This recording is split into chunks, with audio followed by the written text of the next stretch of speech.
Hello and welcome to Garden 7. How are we all doing? I'm waiting for this egg at the moment to open from the Malvern show, and this is a Malvern show special. Lots coming up. We're checking out the kids' gardens. We're chatting to Jamie Butterworth. And we're checking out a few gardens along the way. Plus we've got our creator of the week straight after a little bit of this.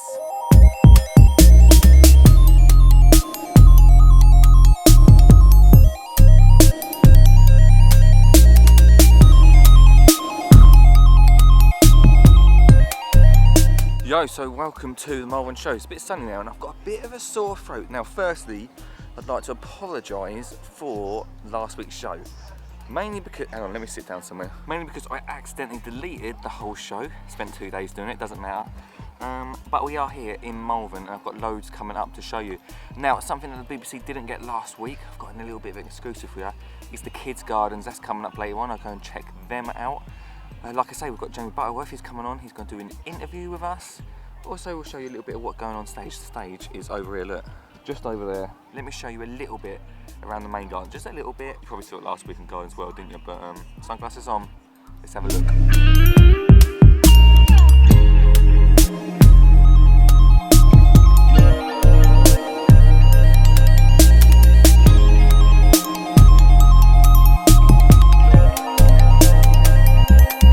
So I'm checking out the kids' gardens down here at the Malvern show, and I got to chat to some of the kids that created these awesome gardens that are going on right here. This is an exclusive, not even the BBC got this, so exclusive kids. Let's go and talk to some of them. Okay, so this is the Malvern Spring Festival. This is the 12th year that the kids and local community groups have been working on a project we set back in 2006. And the theme this year is what's great about Great Britain. The plan is that they can do a lot of it in their schools or at home, put it all together here in 2 weeks, and the judges come and present their awards on the VIP day. So the kids get treated the same as all the adults do, to be fair, so they're all being judged by the RHS, and we obviously have our own awards as well. So this is William. Hello, William. William is one of the garden designers and garden builders, so we don't let health and safety get in the way. We risk assess it, and then providing we're happy it's all safe, these guys get to do a bit as well. This gate, our neighbour was throwing this out, and then I thought that'd be perfect for a Beatrix Potter garden, so I thought, okay, yeah, I'll have that for the garden.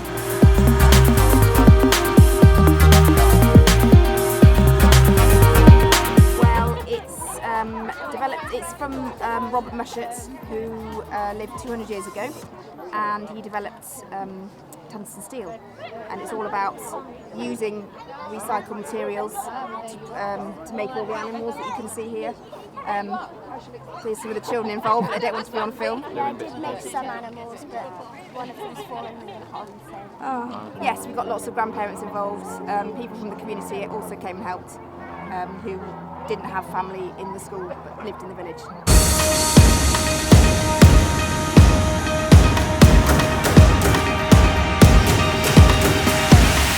Victory. We've got the Elysiums, which represent the rim of the plate. We've got a pheasant, 2 sheep and a cowbell, which represent the meat of the meal. Been a lot of input, it's taken us a long time, but we're really pleased with the girls. So we had a competition at school, all the kids not all the kids, some of the kids put an entry in, and then they got together as a group and decided which entry they wanted to go with. 2 of them have both suggested Tudors, but then we tried to incorporate everybody's idea into it. So the water wheel was a combination of London Eye and somebody else who wanted to do a seaside theme. So we've tried to be inclusive for all the children who took part.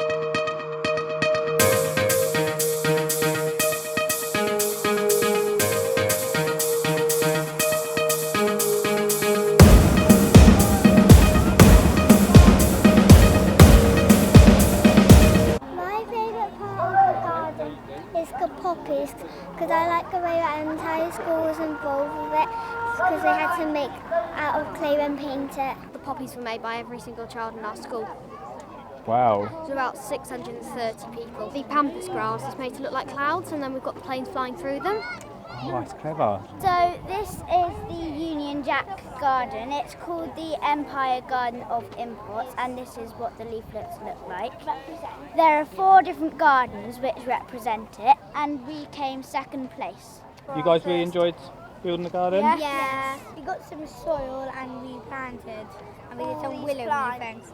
And first of all, not forgetting we measured. Yeah, that took a long time. Getting to see how long the willows were and how little the willows were and if they were in the middle. Okay, so this is Birmingham City Council's Children's Services Garden. This was a garden that was created for the children in Camborne Home, children with special educational needs, so they find it difficult to do anything outside the realm of their home. We went in and did a workshop with the children, ended up with us doing a workshop with staff from the centre. As soon as we went away, then the children's confidence grew up and then they started to do all the painting and stuff like that. The theme is UK, so it's coexist because the urban coexist with nature and the football countries in the UK all coexist.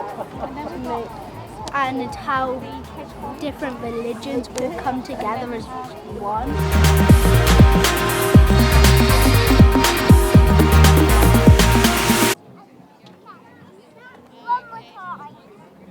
So we decided to let the kids do a brainstorming session of what they thought is good about Great Britain. And one of them shouted out fish and chips. So we thought, no, hang on, we can do something with this. So we got them to come up with the idea of eating fish and chips at the seaside. And then part of their curriculum this year has been to study Victorians, so we went for kind of traditional seaside holiday. It's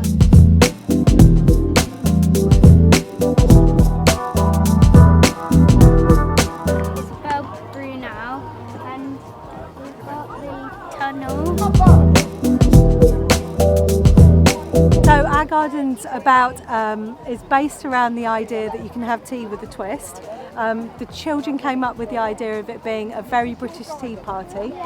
We have a planter, we have a beautiful English meadow type planting with wildflowers, but we also have teacups in here with jasmine and citrus and rose, and that's the idea that tea can also have different influences and different twists. And our school has 40 different cultures represented. So what we wanted to do was give the idea that the best of British can also be something that has a twist as well.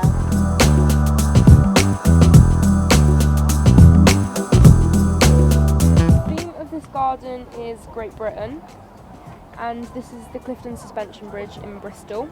We used stitches from our school build that are all recycled to create the gourd. Ivy, more heucheras, saxifrage, belia, pansies, viola. Got our ferns, some more aces. You know your plants, don't you? Yeah, it's like everything.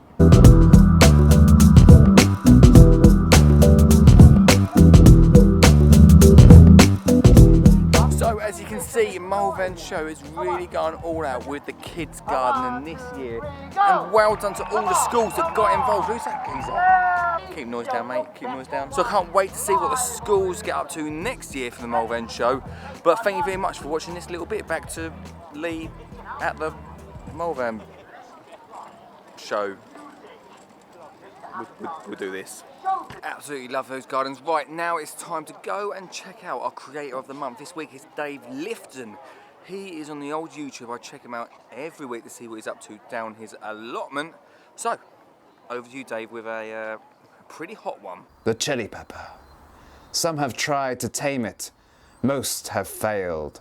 For the chili pepper is fire in plant form. Only the bravest and the boldest can tackle it head on. Do you have what it takes? Yes, many have tried and many have failed, but today we are going to do the chili challenge. Chili plants are some of the easiest things that you can grow on a garden, allotment or a balcony. They don't require a lot of attention and you get a lot of fruit out of them at the end of the year. Now, I have 3 chili peppers here in front of me that I grew last year, and I will be eating them throughout the course of this growing video. These have been sat at home for a few weeks now, so they've really got a good flavour going. And yeah, chilies are just a great thing to grow, and hopefully this will encourage you to go out and try your own chilies and try my chili challenge this year as well. Okay, it's time for chili number 1. Now this will be interesting. So I've got my pot and my soil, everything ready, all the seeds ready. So we'll eat this first and then I'll see how far I can get through this first section of the video. Okay, not bad. Don't try this at home.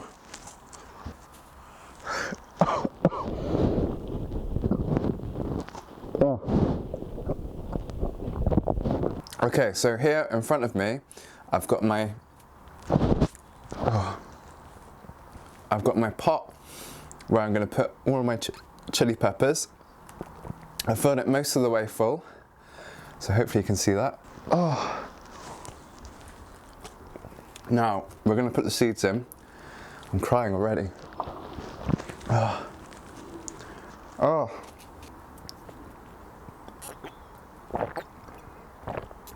Okay, so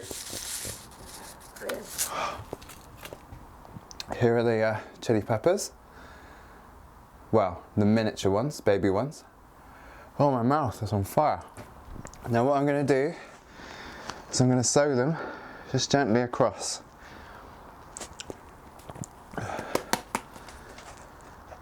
So I've got them all out like that.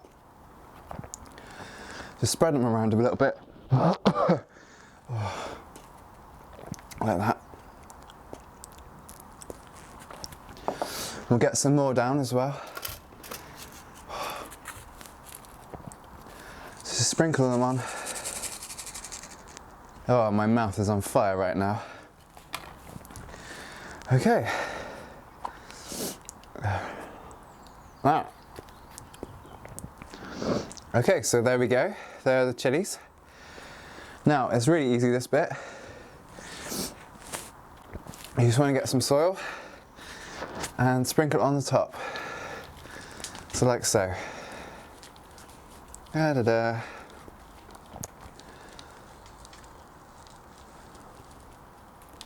There we go. Now, just make sure that's all broken up. Oh. So, nice, and just press it down lightly on the top. Oh. Right, there we go. I'm not having any more chilies, my mouth is on fire right now.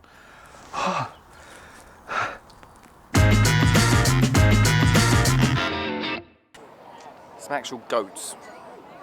Goats, but I don't really understand the goats, but they're here. There's goats on the garden. Sure, of course there is. Earlier on, I caught up with RHS Ambassador Jamie, who popped on stage with me earlier as well. Also got chatting to him a little bit about some gardening. So let's hear it. Goats. Yeah. Although apparently this was on garden as well, so it's not really an exclusive, this is it? But goats. Roll the interview. Roll the interview. Hey here, I'm with Jamie Butterworth.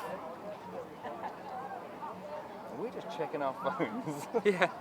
Right, cool, man. It's good to have you on the podcast. Thank you very much, Lee. It's great to be on the podcast. Well, yeah. Well, you're very lucky to be. I mean, you're on everyone's podcast, I assume. Am I? Oh. Actually, just Peter's. Just Peter's. But we don't talk about it until I'll bleep that one out. So we can talk about what you do. Let's go through what you do first, because I know you, like a lot of these interviews start. I know you from walking around saying hello and stuff like that. That's right. I feel like I've known you for years, but I don't think we've ever actually done anything like this. We have nothing. We know nothing about each other hardly. No, and we're about to go on stage together. Yeah. We're in a new anthem date. That's the word on the street. Who said that? Nina. Flipping it. I'll be tech. We've already had this argument. We've already had this argument. So yeah, so I'm here at Malvern doing a brand new category to Malvern, and indeed, actually any RHS show. It's called Green Living Space, and the idea is to showcase that you don't need to have a huge space to have a beautiful garden. So we've built a house for the show. Seems like a bit of a bonkers idea, and it was a bit of an idea that was created in the pub, obviously. Right, the perfect plan. I made there. So what we've done is we've built a house, and on either side of the house you've got 2 balcony gardens. At the back we've got 2 patio gardens. The idea is to showcase that you don't need to you don't need to have the biggest garden in the world to be able to grow the most beautiful plants or have the most amazing garden. So each of these spaces have been designed by a different garden designer. So we've got 4 brilliant designers. We've got Anne Keenan, Andy Bending, Sebastian Conrad, and Elaine Posh.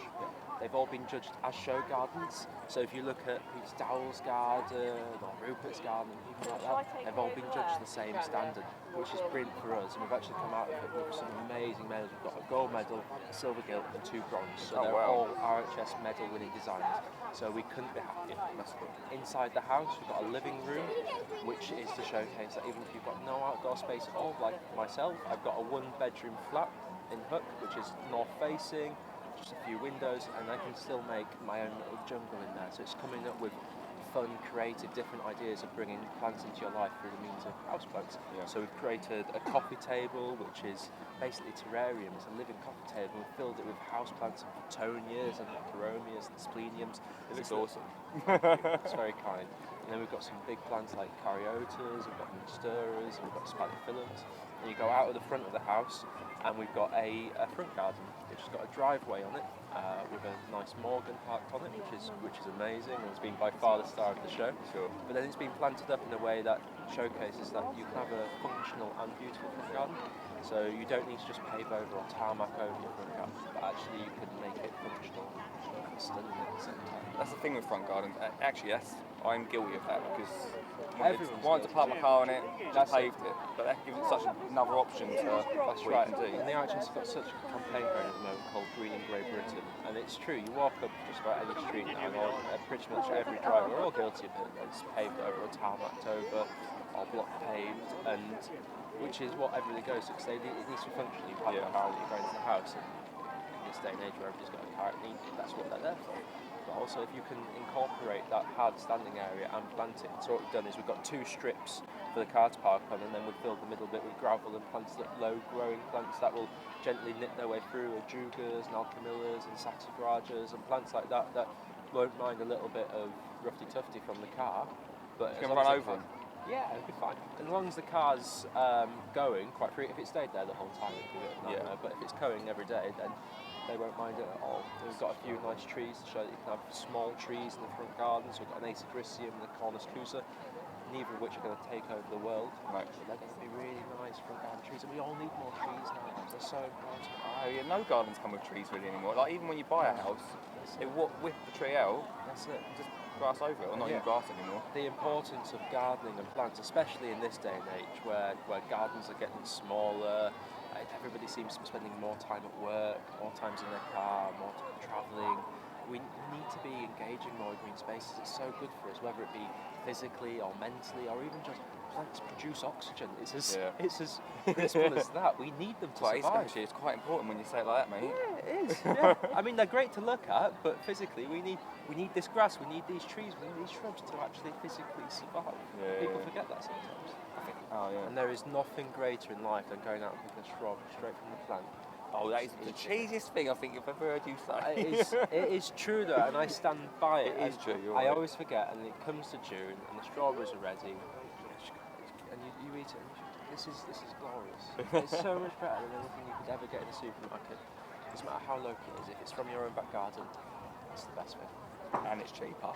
And it's cheaper. And it's cheesy. And it's cheesy. Thanks, man. Thank you for the Cheers, podcast. Lee. Thank you very much. So that is it from me, from RHS Malvern. What an awesome weekend I've had. I hope you've enjoyed little glimpses of the show.